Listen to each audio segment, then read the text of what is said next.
بسم اللہ الرحمن الرحیم۔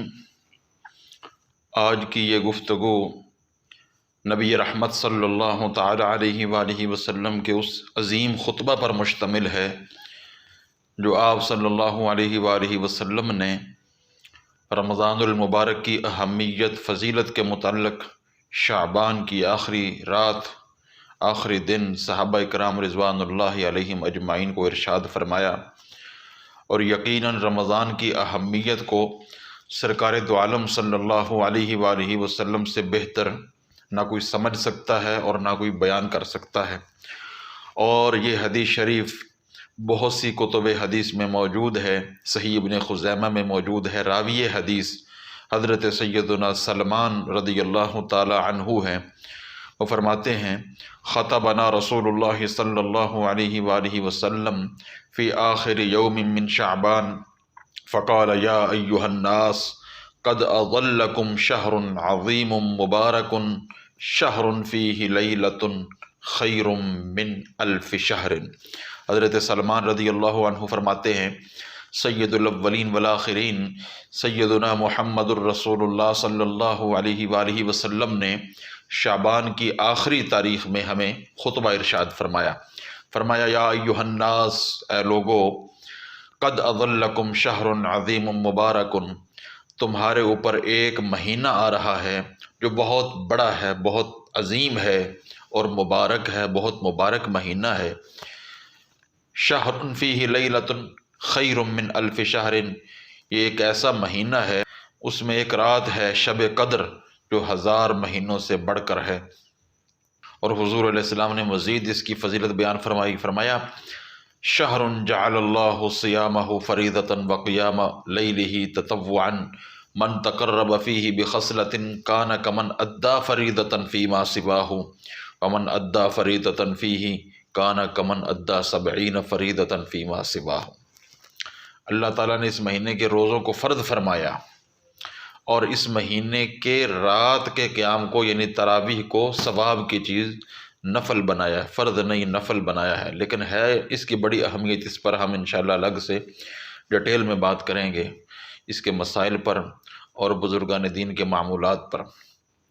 اور حضور علیہ السلام نے فرمایا، جو شخص اس مہینے میں کوئی نیکی کا کام کرے اور نیکی کا کام کر کے اللہ رب العزت کا قرب حاصل کرنا چاہے، وہ ایسے ہی ہے جیسے اس نے غیر رمضان میں فرض ادا کیا۔ یعنی کوئی نفل کام کرتا ہے اگر کوئی بندہ، تو وہ ایسے ہے جیسے غیر رمضان میں فرض کا درجہ ہوتا ہے۔ اور حضور نے فرمایا، اور جو شخص اس مہینے میں کوئی فرض ادا کرے وہ ایسے ہی ہے جیسے اس نے غیر رمضان میں 70 فرض ادا کیے۔ اس کے بعد رسول اللہ صلی اللہ علیہ وسلم نے فرمایا، وَهُوَ شَهْرُ الصَّبْرِ وَالصَّبْرُ ثَوَابُهُ الْجَنَّةِ وَشَهْرُ الْمُوَاسَاةِ وَشَهْرٌ يُزَادُ فِي رِزْقِ الْمُؤْمِنِ فِيهِ مَنْ فَطَّرَ فِيهِ صَائِمًا كَانَ مَغْفِرَةً لِذُنُوبِهِ وَعِتْقَ رَقَبَتِهِ مِنَ النَّارِ وَكَانَ لَهُ مِثْلُ أَجْرِهِ مِنْ غَيْرِ أَنْ يُنْقَصَ مِنْ أَجْرِهِ شَيْءٌ۔ حضور علیہ السلام نے فرمایا، یہ صبر کا مہینہ ہے، وَالصَّبْرُ ثَوَابُهُ الْجَنَّةِ، اور صبر کا ثواب جنت ہے۔ جب یہ صبر کا مہینہ ہے تو پھر اس کا مطلب یہ ہوا کہ اگر روزے میں کوئی تکلیف ہو تو اس سے ذوق شوق سے برداشت کرنا چاہیے، مزید صبر حاصل کرنا چاہیے۔ ایسا نہ ہو کہ کہا جائے کہ آج تو جناب بس ہو گئی، آج تو روزہ لگ رہا ہے۔ اگر اتفاق سے کبھی سحری نہ ملے تو صبح سے ہی روزے کا شوق شروع نہیں ہو جانا چاہیے۔ یہ نہیں ہونا چاہیے کہ بھئی آج تو ایسا ہے کہ آنکھ نہیں کھلی، ہر بندے کو بتاتا پھرے بندہ کہ بھئی آج تو آنکھ ہی نہیں کھلی لہذا سحر ہی نہیں کر سکا، آج تو روزہ لگ رہا ہے۔ ایسا نہیں ہونا چاہیے۔ وہ دن تو مزید صبر کا دن ہوتا ہے، بجائے اس کے کہ دوستوں کو بچایا جائے، مزید صبر کیا جائے۔ ایسے ہی رات کے قیام میں تراویح میں اگر امام صاحب 15 منٹ زیادہ لگا رہے ہوں اور خوبصورت پڑھ رہے ہوں، ٹھہر کے پڑھ رہے ہوں، تو دوڑ کر گھر نہیں بھاگ جانا چاہیے، بلکہ رضا الہی کے حصول کے لیے اس کو برداشت کیا جانا چاہیے۔ دیکھیں نا، جب سیزن کا مہینہ ہو تو ہم لوگ دنیاوی کاموں میں کھانا پینا راحت و آرام سب چھوڑ دیتے ہیں، نہ گرمی یاد، نہ سردی یاد، نہ سونے کا وقت مقرر، نہ کھانے کا وقت مقرر، اسی کام کے دوران میں ایک آدھا منٹ نکال کر دو نوالے لے لیتے ہیں اور پھر کام میں مشغول ہو جاتے ہیں۔ کیوں؟ اس لیے کہ یہ سیزن کا مہینہ ہے۔ تو کیا نیکیوں کے سیزن کی کوئی اہمیت نہیں ہے؟ اس میں بھی رضا الہی کے حصول کے لیے سب کچھ برداشت کیا جانا چاہیے۔ اور حضور علیہ السلام نے فرمایا وشہر المواسات، یہ مواسات کا مہینہ ہے، لوگوں کے ساتھ غمخواری کا مہینہ ہے۔ غمخواری، ایثار، یہ تو اہل ایمان کی صفت لازمہ ہے۔ اس پر بڑے واقعات سیرت کی کتابوں میں موجود ہیں۔ میں ایک واقعہ جو بڑا ہی خوبصورت ہے ایثار پر، اس کی طرف اشارہ کر دیتا ہوں۔ یرموک کی لڑائی میں ابو جہم کہتے ہیں کہ میں اپنے چچا زاد بھائی کو تلاش کرنے نکلا اور اس خیال سے پانی کا مشکیزہ بھی ساتھ لے لیا کہ اگر وہ زندہ ہوئے تو پانی پلاؤں گا اور ہاتھ منہ جو ہے ان کا دھوں گا۔ لیکن جب میں ان کے پاس پہنچا تو کیا دیکھتا ہوں، وہ گرے ہوئے پڑے ہیں۔ میں نے ان سے پانی پوچھا تو انہوں نے اشارے سے پانی مانگا، لیکن جو میں پانی دینے لگا تو اتنے میں ایک دوسرے زخمی کے کراہنے کی آواز آئی۔ چچا زاد بھائی نے کہا مجھے بعد میں دینا، پہلے میرے اس بھائی کو دو جو گرا رہا ہے۔ تو اس کے پاس گیا تو وہاں کسی اور کے کراہنے کی آواز آ رہی تھی، تو اس نے اس کی طرف اشارہ کیا کہ اس سے پہلے دیا جائے، لیکن جب اس کے پاس پہنچا تو اس کی روح پرواز کر چکی تھی۔ پھر واپس اس کے پاس آیا تو اس کی روح بھی پرواز کر چکی تھی۔ پھر میں لوٹ کر اپنے چچا زاد بھائی کے پاس آیا تو کہتے ہیں کہ میرے چچا زاد ابو جہم کہتے ہیں کہ میرے چچا زاد بھی رفیق اعلیٰ کو لبیک کہہ چکے تھے۔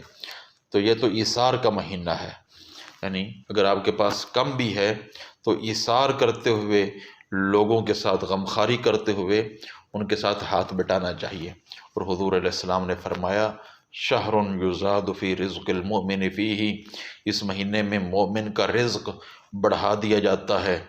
فرمایا من فطر فیہ صائما، جو شخص کسی روزے دار کا روزہ افطار کرائے تو یہ اس کے لیے گناہوں کے معافی اور آگ سے خلاصی کا سبب بن جائے گا۔ یعنی افطار کروا رہا ہے تو اس کے گناہ ڈل رہے ہیں، ختم ہو رہے ہیں، اور آگ سے جو ہے وہ خلاصی بھی اس کو حاصل ہو رہی ہے۔ اور حضور نے فرمایا وَكَانَ لَهُ مِثْلُ أَجْرِهِ، اور روزے دار کے ثواب کی مانند اس کو بھی ثواب ملے گا، مگر اس روزے دار کے ثواب سے بھی کچھ کمی نہیں کی جائے گی، کچھ کم نہیں ہوگا۔ یہ نہ کوئی سمجھے کہ اس کو ثواب مل جائے گا افطار کروانے والے کو، تو جس نے روزہ رکھا ہے اس کا ثواب کم ہو جائے گا، ایسا نہیں ہوگا، اس کو پورا ثواب ملے گا۔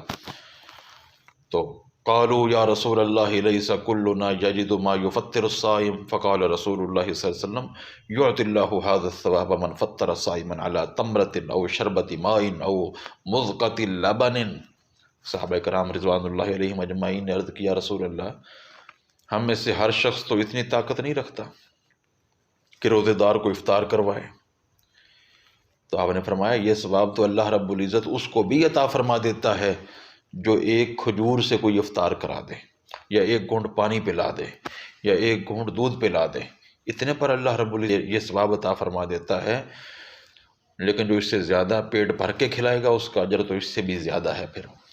اور حضور علیہ السلام نے فرمایا وَهُوَ شَهْرٌ أَوَّلُهُ رَحْمَةٌ وَأَوْسَطُهُ مَغْفِرَةٌ وَآخِرُهُ عِتْقٌ مِّنَ النَّارِ، یہ ایسا مہینہ ہے کہ اس کا اول حصہ رحمت ہے، درمیانہ مغفرت ہے، اور آخری حصہ آگ سے آزادی ہے۔ حضور نے فرمایا من خفف عن مملوکہ فیہ غفر اللہ لہ وأعتقہ من النار، جو شخص اس مہینے میں اپنے غلام و خادم کے بوجھ کو ہلکا کر دے، یعنی 10 گھنٹے اگر کام لیتا ہے تو اس سے 8 گھنٹے لے لے، 7 گھنٹے لے لے، اور اس کو زیادہ عطا کر دے، تو حضور نے فرمایا غفر اللہ لہ، اللہ رب العزت اس کی مغفرت فرمائے گا، وَأَعْتَقَهُ مِنَ النَّارِ، اور آگ سے آزادی عطا فرمائے گا۔